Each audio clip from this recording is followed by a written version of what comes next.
Welcome to Get to the Hook. I am your co-host, Charles Latibeaudiere. And I'm your co-host, Eric Colley. By the way, if you're watching us, sorry, new HD cameras. Oof. So, as they say, those of us with faces for radio or podcasts, let's get to the hook this week, which is all about the man of the week, Harry Styles. Harry's back. Harry is back with new music, announced a new tour, and the hook here is this is going to be interesting. It's going to be fun because once again Eric has puzzled me. I've been sitting here before we started. I was trying to figure this out so I could have the answer and sound smart. I don't have the answer. The reason Harry Styles is the hook, what we're going to talk about is groups that have produced solo careers. Multiple solo careers. Right. And obviously One Direction. Of course. Well, the reason I thought of this specifically, so Harry is back, like you said, his new song, Aperture, had a huge first day on Spotify, had kind of a huge drop-off on the second day. People are a little mixed on this one. Yeah, I've heard people around the office. It's 5 minutes long. There's not an obvious hook. If you haven't heard it yet, the song is called Aperture, and this is what it sounds like.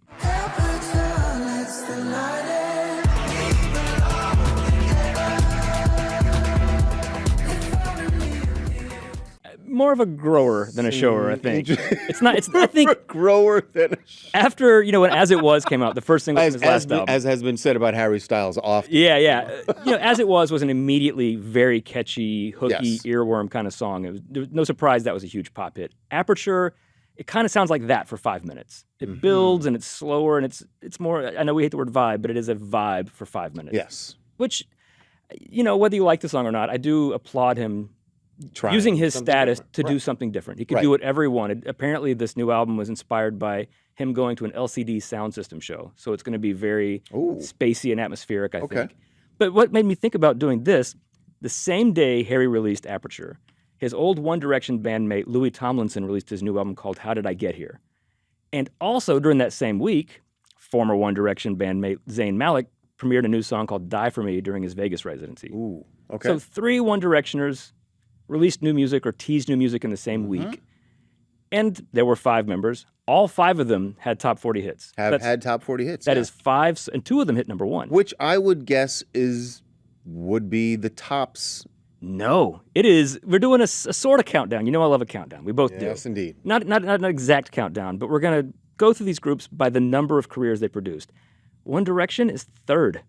That's the part. See, this is the part where he baffled me, folks. The second group I cannot figure out. Produced six successful careers, and there's a tie for number 1. 2 different acts produced 7 charting artists. I don't believe it. The 6th, I could, but the 7? Yeah, we're going to get there. What group had...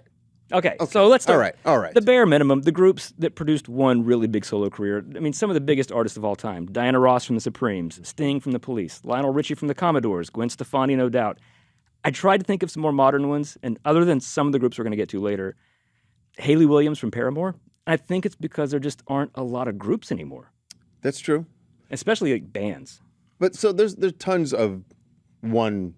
Tons of one. Like so many. We could have done right. multi-part on that. Okay, groups with 2. And this is one you and I kind of argued a bit about, the Jackson 5. I say Michael and Jermaine. I think that is... Tito did stuff. I know that Tito have a solo career. Did he? So, exactly. We should go over, what is the criteria here? I would say, I'm being very lenient on this. If they charted a song on the Hot 100, if they charted an album, if they had hits on a genre chart, because we're going to talk about one artist who had big gospel hits but never had any pop hits, but I still count her. Okay. She had a successful solo career. But look, gospel is a chart. Okay, well, so that's the gospel. 2.5 for the Jacksons. Gospel. But I feel like... first of all, before Tito passed away, we had him on TMZ Live at one point, and we were talking about his album of blues music. It was originals that he had recorded. So, did it chart? Probably it doesn't not. Have to chart. Probably not. But I mean, the man was making, All right. Okay, I'll give you Tito. And I would have sworn that Randy, that Marlon, Jackie. And of course, like Janet doesn't count. Janet because she wasn't. Count, Rebe right. had Centipede. Rebe she wasn't in the count. Jackson 5. Latoya doesn't count. But the family, yeah. For this, but as a family. So that's why the Jack. So you'll give him 2.5. I'll give you 2.5. Let's go 3. Oh, sure. Okay, you know what? I'll I love the agree. Jacksons, and I love Tito. Out of respect for Tito. Okay, the other ones, these are a little bit easier. The Go-Go's. We all know Belinda Carlisle had a There were big solo career. two from the Go. Had a #1 hit, but also a lot of people Jane forget. Wiedlin. Jane Wiedlin's song "Rush Hour" hit the top 10 in 1988. Uh-huh. Also, not in music, but she played Joan of Arc in Bill and Ted's Excellent Adventure.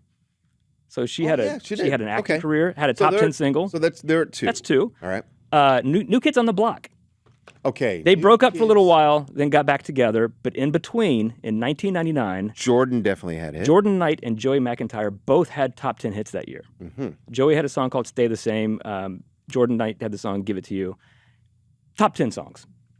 So that's 2. That's and easy. 2.5 there too, because before the New Kids got famous, Mark Wahlberg was a part- member, but he quit before they got big. And then, of course, Marky Mark had a #1 hit. NSYNC, I'll give you 2. Obviously, Justin Timberlake. Right. And people always talk about J.C. Chazé, how it's weird that he didn't have a big I remember career. JC had a He did. pretty sizable hit. His song "Blowing Me Up with Her Love" was a top 40 hit. He had another song called "Some Girls Dance with Women" was a minor hit. He had a solo career. I thought He just though, wasn't that Justin. Lance. I thought Lance had solo music, but I don't remember Lance doesn't- ever making. yeah, he Solo didn't music. make that.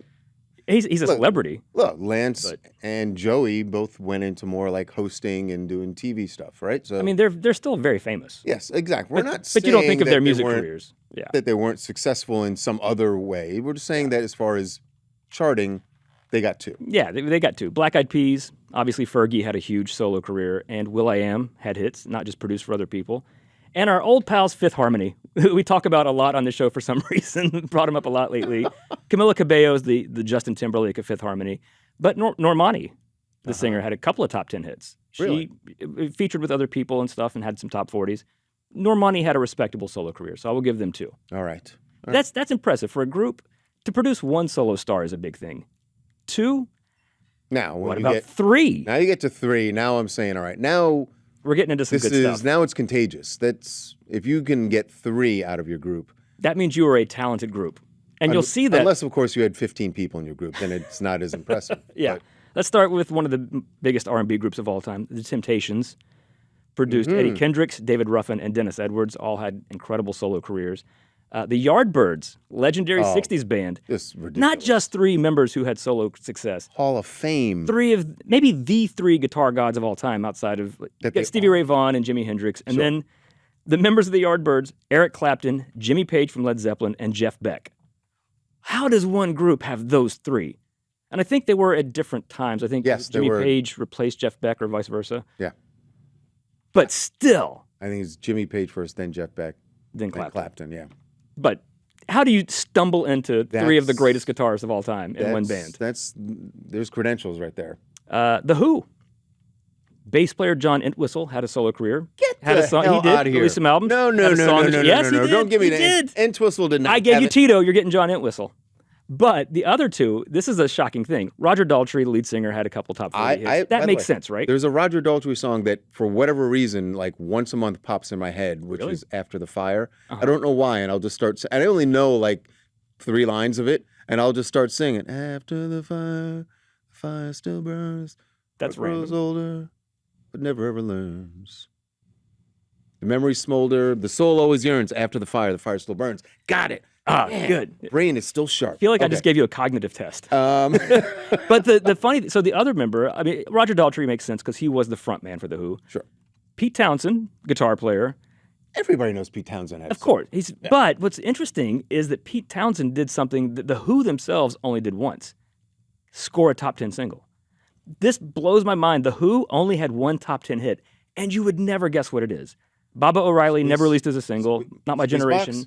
Not Squeezebox. Not Who Are You. None of the songs you would know from CSI or whatever those shows are. CSI No, their does song love them some Who. Their song "I Can See for Miles" hit number 9 in 1967.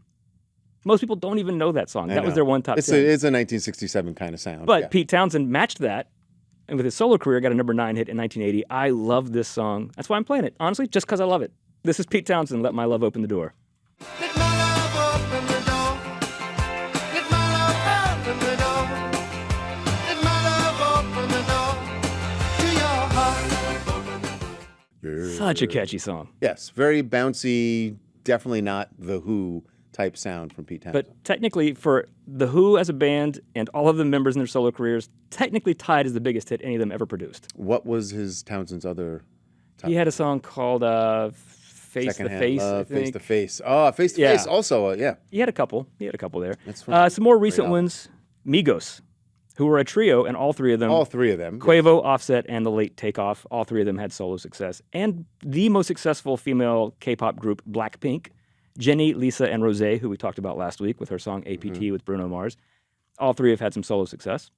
So good for them. That's really impressive. When you have everyone in your band actually has success, then you're winning. But with this next band, these are just special mentions. We're only at the 3 level. We're at 3. Here, I'm going to do some special mentions real quick. That's how we're getting to 7. But okay. I wasn't sure how to count these. Crosby, Stills, Nash, and Young, which were sometimes Crosby, Stills, and Nash.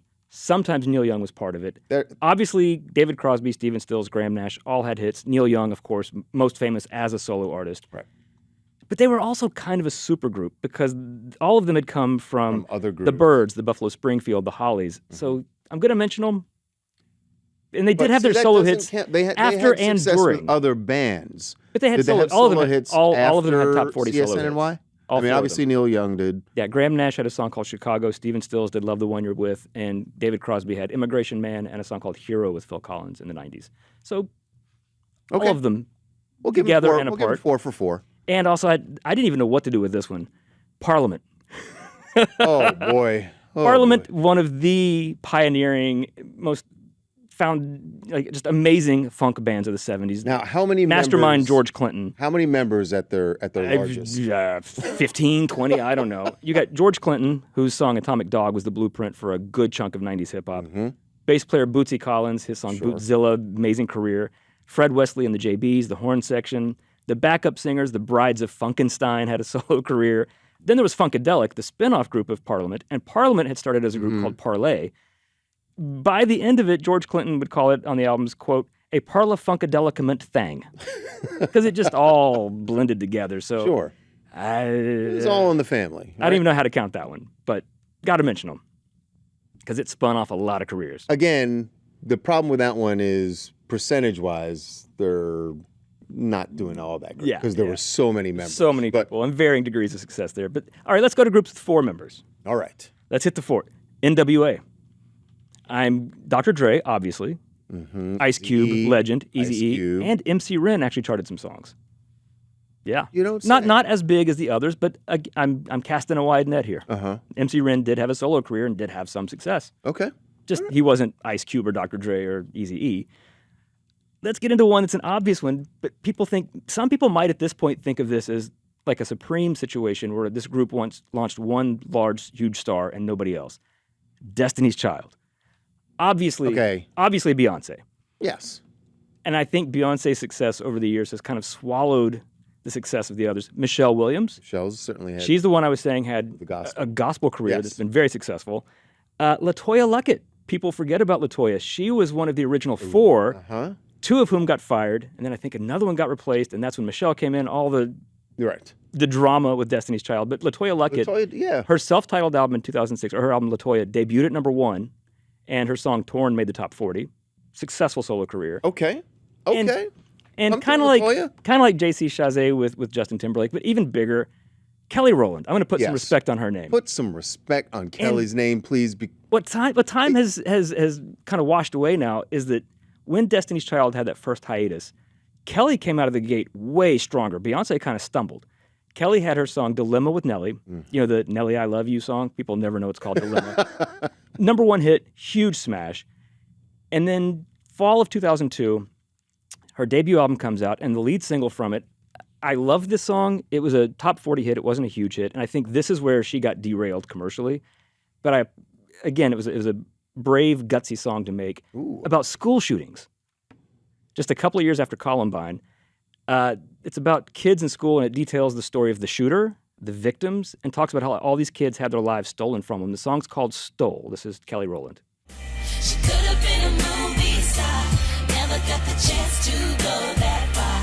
Her life was stole, now we'll never know. It's heavy stuff. I thought that was a great song. Like lyrically, it was Mm-hmm. a dark subject, but it was an important one that she addressed in a really interesting way. The song itself is great. Her voice is great. She comes out with that to launch her solo career. A couple months later, Beyonce comes out with Crazy in Love, and then Game Over. And that is game over, right? But and Kelly had other hits like Motivation. She had some other songs. That You're were right. I mean, the enormous success of Beyonce, and by the way, as you mentioned, Cindy Birdsong she did stuff said stuff, and so from the Supremes, right? But when you have a Diana Ross, when you have a Beyonce, it's certainly, unfortunately, the other members get either forgotten completely or people just go like, oh, they didn't. I mean, Kelly Rowland and Michelle Williams are still very famous. They always will be. But whenever they come up, it's like, oh, are they going to get back with Beyonce? Is there going to be a reunion? As if like they desperately need it. Kelly has a lot of really good songs. Yeah. So, like I said, justice for Kelly Rowland there. One of our favorites, New Edition. Oh. The 80s R&B boy band that consisted of Bobby Brown, Ralph Tresvant, Ricky Bell, Michael Bivins, and Ronnie DeVoe. That's a 6 for 6, by the way. That's 5. Well, but then later. So Bobby Brown leaves to go solo. Right. Johnny Gill replaces him. New Edition continues and had one of their biggest hits with Johnny Gill was If It Isn't Love. But Bobby goes off solo, becomes a huge star. My Prerogative, Enormous. Every Little Step, just a ton of hits right out of the gate. And you'd think that could have ruined New Edition. It didn't. Like I said, they had If It Isn't Love. And then they all went off solo, and all of them made the top 10. Johnny Gill hit with Rub You the Right Way and My. Ralph Tresvant had Sensitivity. And then the other three made a little subgroup. So does This counts. It was a solo career. It was a spin-off career. Went on. I'm only going to count them as one, though. Correct. So I will count 4 for New Edition. Bobby Brown, Johnny Gill, Ralph Tresvant, and... Oh, you're saying only 4 solo careers. acts came out of it. Yeah, 4 spin-off groups. 3 solos. But all 6 members. Oh, but all 6 members, yeah. Yes. So Belle Biv DeVoe in 1990 dropped this all-time classic song. This is Poison. Oh. That girl is poison. Never trust a big button smile. That girl is poison. Anthem. Still hits the same now as it did in 1990. Anthem. Yeah. Yes. And again, I love justice for all these groups. Belle Biv DeVoe, not a one-hit wonder. Their song Do Me was a top 5 hit. Right. BBD, I Thought It Was Me. Gangsta, Something in Your Eyes. I loved Belle Biv DeVoe. And then New Edition came back together in the 90s and had bigger hits than they ever had the first time around. And back together in 2026. Because you saw them. I cannot wait. No, they have a tour No, but coming you up. did like this 2 year. years ago? I saw them last summer. I think it was last summer, or maybe the summer before in Vegas. And we talked But about now they have their tour with Boyz II Men, New Edition, and Toni Braxton. Love all of them so much. Sorry, if you don't get a ticket to that, you're 2026. What are you even doing? Yeah, I don't know. But we talked about this when you mentioned that tour before, is that they do all the New Edition hits, and there are lots of those, but they do the solo hits have too. their solo hits, yeah. So you're getting to see a Bobby Brown concert, you're getting to see Johnny Gill and Ralph Tresvant and Belle Biv DeVoe, and that's the best situation for this kind of A thing. man with sensitivity, a man like... Okay, we're just singing Ralph Tresvant now. Another all-time great group. And if I say that there's 4 careers here, you will know 3 of them, but you might not know the 4th one. Talking about Fleetwood Mac. I got him. Stevie Nicks, of course. Yep, Lindsey Buckingham had... of course. It's funny, his 2 hits were Go Insane and Trouble, but his most famous song is Holiday Holiday Road Road. from National Lampoon's Vacation. Christine McVie. had a top 10 hit with... what was the name of that song? Yes, it sounded very much like a Fleetwood Mac song Yeah, because she wrote it. And Yeah, but there was a member of Fleetwood Mac who the left original in 1974. an original member who, what is his name? I know the song. You do. The top 10 hit? Bob Welch. Bob Welch was a member of Yes! Fleetwood Mac from 71 to 74. I am acing. Yeah, this. you are. And in 1972, while he was a member of Fleetwood Mac, on their album Bare Trees, he contributed a song called Sentimental Lady. Mm-hmm. And then when he left Fleetwood Mac in 74, went solo, his debut solo album in 77, he re-recorded that song solo, although it featured Lindsey Buckingham and Christine McVie on backing vocals, Yes, very much you hear Christine. and had a McVie. top 10 hit in 1978 with it. This is Sentimental Lady.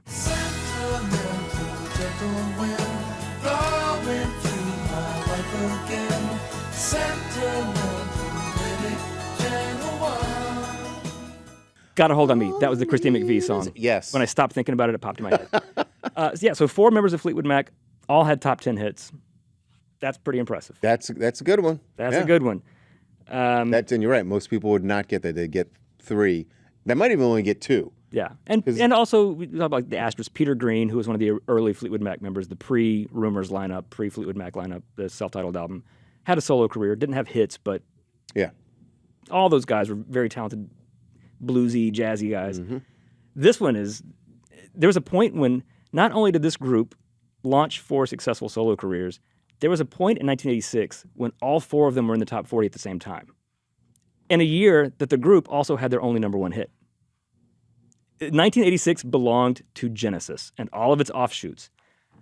Obviously, Phil Collins, you know Phil Collins. Yep. It was one of the biggest stars of the 80s, one of the biggest pop stars of all time. There's only one member who didn't, as far as I know. Yeah, it was Tony Banks. Tony Banks, the keyboard player. Right. I might have produced some stuff, but never tried a solo career. But Phil Collins obviously was a superstar. The original singer before Phil Collins, Peter Gabriel, hit number 1 with the song Sledgehammer and actually knocked Genesis out of number 1 with their song Invisible Touch, right? Then there was guitar player Steve Hackett. Started a group called GTR. What? GTR. Wait, are we going to play GTR? No, I did not play any GTR for you. I'm sorry. They had a top 15 hit When the in Heart 86. Rules the Mind? Wow, that was a favorite? It's GTR is like one of those asterisk groups that I always think about. But Yeah, all right. Yeah, GTR had a legit hit. I think of GTR, Asia, certainly Genesis, ELP. Kind of link them all. The pop version of progressive rock. Yeah. The ones who could be radio friendly. Yeah. Right. So GTR, Phil Collins, Peter Gabriel, and of course, guitar player Mike Rutherford. People kind of forget because he didn't sing these songs. He was a guitar player. His group, Mike and the Mechanics. And also because his full name is. I wonder if people Mike know Rutherford. who Mike is in Mike and the Mechanics. Probably not. Most don't. But Probably don't think about it. But Mike and the Mechanics had hits like All I Need Is a Miracle, Silent Running, and in 1989, they actually, like Peter Gabriel, Phil Collins, and Genesis, landed a number 1 single with this song, The Living Years.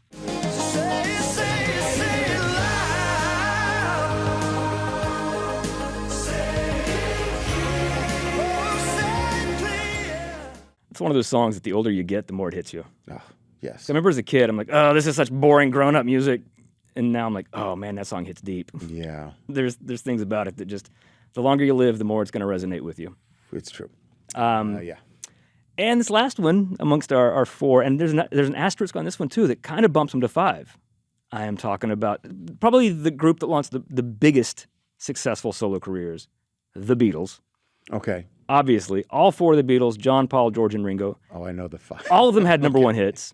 Yep. All of them they're all in the Hall of Fame as solo artists. They had just an incredible run, all of them. Some trivia on that. Who was the first Beatle to hit number 1 solo was also the last Beatle to hit number 1 solo. Is it John? It is George. George hit number 1 in 1970 with My Sweet Lord and hit number 1 in 1988 with Got My Mind Set on You. He was the first and last. Paul obviously had 9 number 1 hits. Paul is Paul. Yeah. Then John and Ringo both had 2 number 1 singles. So Ringo's star had as many number 1 hits as John Lennon. And one of John's was posthumous, just like starting over hit. So in John's lifetime, Ringo had more hits than he did. And again, this is the weird thing of charts. If I asked you to name what John Lennon's his only number 1 hit during his lifetime, you'd say, oh, well, Imagine. Nope. Stopped at number 3. His one number 1 hit was Whatever Gets You Through the Night in 1974. That went to number 1? Because Elton John co-produced it, and this is when Elton John was the hottest act on the planet. And so, yeah.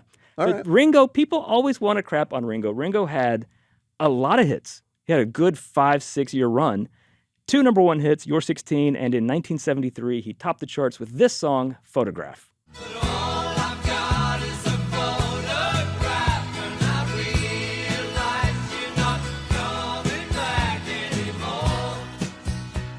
You know what? That song just reminded me of a weird, this might be my most bizarre musical knowledge. Okay. I know that Ringo Starr is the first Beatle I knew by name. Because at a very young age, like when I'm talking, I'm like 5, 6 years old. I didn't even think of the Beatles as a thing. I didn't know their music. I didn't think of them as a thing. They were already broken up by that point. Right, and so I wasn't hearing their songs on like top 40 radio that my parents were listening to. But I heard that song, and I just knew the name Ringo Starr because it's a memorable name. It's a very memorable name, especially compared to John, Paul, and George. And Those then I very think generic. later I find out that Ringo used to be in this band called the Beatles. At some point, maybe when I'm like 8 or 9, when I find out about that. Ringo Starr is the first Beatle I knew by name. You know, I'm wondering if he might be mine, because I remember as a kid, Basic Cable used to run his awful movie Caveman all the time. Yeah. And I remember watching it over and over and over. A goofy comedy about cavemen. Mm-hmm.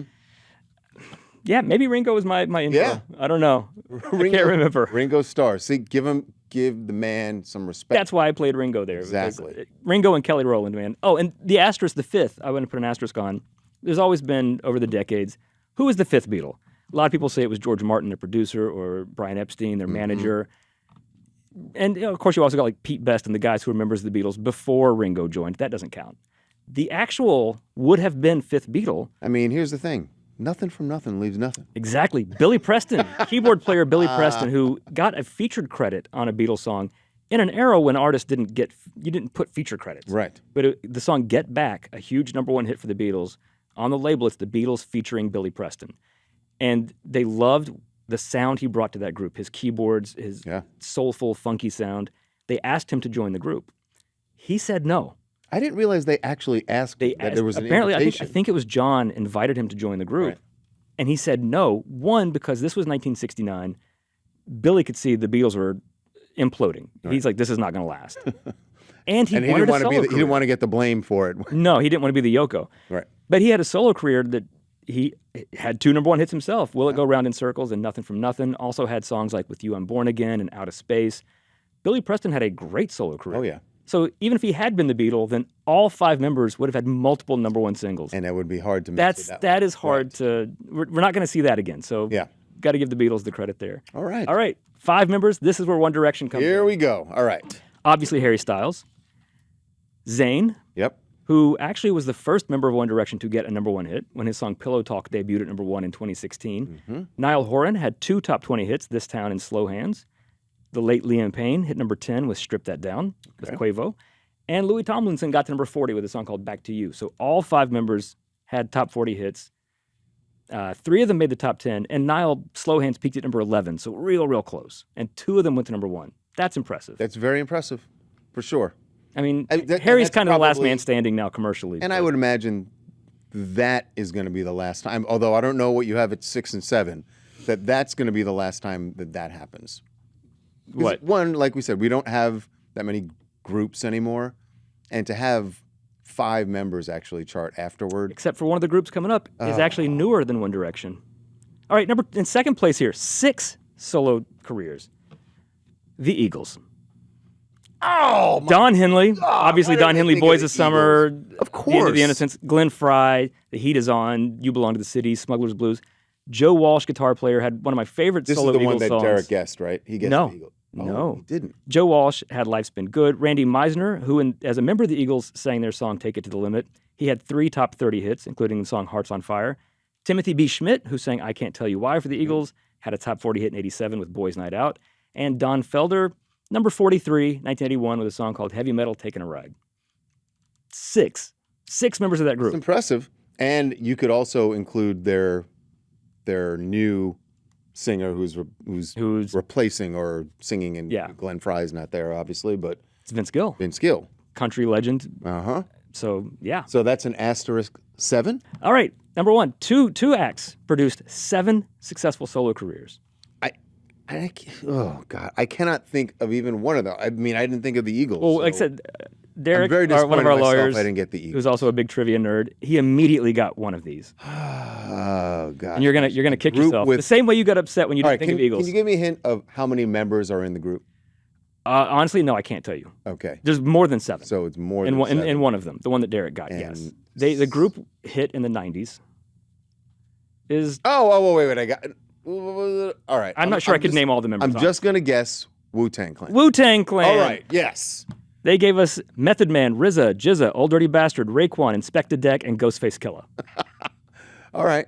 I'm glad I got it. If I didn't guess that, I just hang up the headphones. Yeah. Method Man had the most commercially successful. Old Dirty Bastard probably would have had he not died young, but what a mark he left in a very short amount of time with Shimmy Shimmy Ya and Gotcha Money. The other one. All right, 7 members. Give me a genre. If I gave you the genre, it would give it away. But this one is, compared to Wu-Tang, what's impressive here is that Oak Ridge Boys? No. I always thought, what's the furthest thing from Wu-Tang Clan I could think of? Yeah. This is a group that has 7 members, and all 7 of them charted on the Hot 100. 5 of them made the top 40. 2 of them went to number 1. But the group was not broken up. The group was on a forced hiatus and is now back together. Well, now you gave it away. Yeah. There you go. The genre is K-pop. We're talking about BTS, Jimin, Jungkook, Jin, J-Hope, RM, Suga, and V. Also, all of them. By the way, that's another hook, but we couldn't give you that hook at the beginning because it would have given it away. Their tour, it just went on sale over the weekend. I'm sure it all sold out in like 20 minutes. Their new album's coming soon. I'm sure there'll be a single dropping before long. We'll probably do a whole special episode about BTS because we haven't really done a deep dive. We have not, and it's an interesting story. I might have to hit up Lucas in our office for some BTS vinyl. All right. Stick with my New Year's resolution. Did you listen to that Stray Kids record? I did listen to it, and not bad. There were like 2 songs that I would mess with. Okay. Yeah. But you checked out something new. Yeah. Now it's almost February. You got to find something else new to listen to. I should probably not go K-pop for the second time, but yeah, you got to switch it up a little bit. The 2 members, Jimin and Jungkook, both hit number 1. Jimin hit number 1 with Like Crazy. Both of these were in 2023. Jungkook had the best solo career, 4 top 40 hits. 3 of them made the top 5. And he hit the top of the chart with a song featuring Lotto, This Is 7. Monday, Tuesday, Wednesday, Thursday, Friday, 7 days a week, every hour, every minute, every second. Yeah, BTS is a weird one because they didn't break up. They didn't choose to go into solo careers. Of course, they have to enlist in the South Korean army. That's the rules of their country. So each of them had to go and serve. And you got 7 members kind of staggering it. So it took them... What a machine, man! To have 7 members. But as some were serving, the other ones were releasing solo songs, and all of them had some level of success. So when they come back together now, it's going to be big. Can you imagine in like 30 years when they have their Vegas residency and all the songs that they got to sing, like not just the BTS songs, but like a la New Edition? That's really impressive. First of all, when I first heard of BTS and I saw them perform, the first thing I said was, why the hell are there 7 of them? Well, because boy bands are 5. Why do you need 7? Right, exactly. Boy bands should be 5. Should be no more than 5. The fact that they have 7 and that... But that's a K-pop thing. So many K-pop groups have 7 members. And that the machine that is K-pop was able to create hits for everyone in that group. Yeah, now the more members you got, the more solo careers you can have. There really is an army. It really is an army. Huh. Yeah. BTS army. That's BTS and Wu-Tang, that's going to be hard to top. I just realized. Because there aren't a lot of other groups. Yeah, that's that. And that have 7 or more members. Now, maybe there'll be another K-pop group that does it, but... Possibly, maybe. But considering Blackpink, but they didn't have 7 members. They had 4, so 4 is the most they can get, and they've already got 3. Lucky 7. Yeah. Wow, that's impressive. Hey, just realized something. The BTS army. And I'm not. This is not a shot at the BTS army. Oh no! I don't want that smoke. I love the BTS army. I disavow whatever he's about to say. I just realized that, and I know they're completely different groups. Oh no! You know what I'm going to say? That there really was an don't. army that the whole army title started with Kiss. It was the Kiss Army. It was the Kiss Army, and 50, 60 years later, 50 years later, the BTS army rises. I'm pretty sure it doesn't mean the Kiss Army is no longer enlisted. They're retired. Some are moving on for various reasons. Yeah. And then you got, but some of us are still here. You got the Kiss Army, the BTS Army. Rihanna's fans are called the Navy. The Navy. So getting all military up in his piece. We need to have a new band be the Air Force or something. Who's going to be the Coast Guard? The Coast Guard. Village people in the Navy. Village Well, no, they had it in the people, Navy. yeah, That in was the in the Navy, Coast yeah. Guard. Yeah. Right. no. We'll work on it. Yeah. But that is going to do it for us this week. That was a good. Yeah. I can't believe I didn't guess the Eagles. Oh, I know. I'm really surprised you missed that one. Wu-Tang Clan for the win. Wu-Tang for save. life. Yes. Wu-Tang is for the children. Yeah. And we will see you next week on Get to the Hook.